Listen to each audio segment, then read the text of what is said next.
Matthew chapter 7, New International Version. Do not judge, or you too will be judged. For in the same way you judge others, you will be judged. And with the measure you use, it will be measured to you. Why do you look at the speck of sawdust in your brother's eye, and pay no attention to the plank in your own eye? How can you say to your brother, "Let me take that speck out of your eye," when all the time there is a plank in your own eye? And then, you hypocrite, first take the plank out of your own eye, and then you will see clearly to remove the speck from your brother's eye. Do not give dogs what is sacred. Do not throw pearls to pigs. If you do, they may trample them under their feet and turn and tear you to pieces. Ask and it will be given to you. Seek and you will find. Knock and the door will be opened to you. For everyone who asks receives. The one who seeks finds, and to the one who knocks the doors will be opened. Which of you, if your son asks for bread, will give him a stone? Or if he asks for a fish, will give him a snake? If you then, though you are evil, know how to give good gifts to your children, how much more will your Father in heaven give good gifts to those who ask him? So in everything, do to others what you would have them do to you. For this sums up the law and the prophets. Enter through the narrow gate, for wide is the gate and broad is the road that leads to destruction, and many enter through it.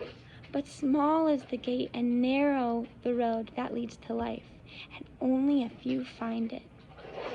Watch out for false prophets. They come to you in sheep's clothing, but inwardly they are ferocious wolves.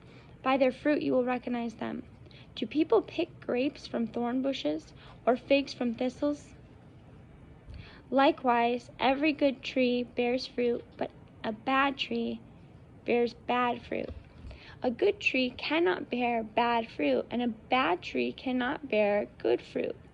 Every tree that does not produce good fruit is cut down and thrown into the fire. Thus, by their fruit you will recognize them. Not everyone who says to me, "Lord, Lord," will enter the kingdom of heaven, but only the one who does the will of my Father who is in heaven. Many will say to me on that day, "Lord, Lord, did we not prophesy in your name, drive out demons in your name, perform many miracles?" Then I will tell them plainly, "I never knew you. Away from me, you evildoers." Therefore, everyone who hears these words of mine and puts them into practice is like a wise man who built his house on the rock. The rain came down, the streams rose, and the wind blew and beat against the house. Yet it did not fall, because it had its foundation on the rock. But everyone who hears these words of mine and does not put them into practice is like a foolish man who built his house on the sand. The rain came down, and the streams rose, and the winds blew and beat against that house, and it fell with a great crash. When Jesus had finished saying these things, the crowds were amazed at his teaching, because he taught as one who had authority, and not as their teachers of the law.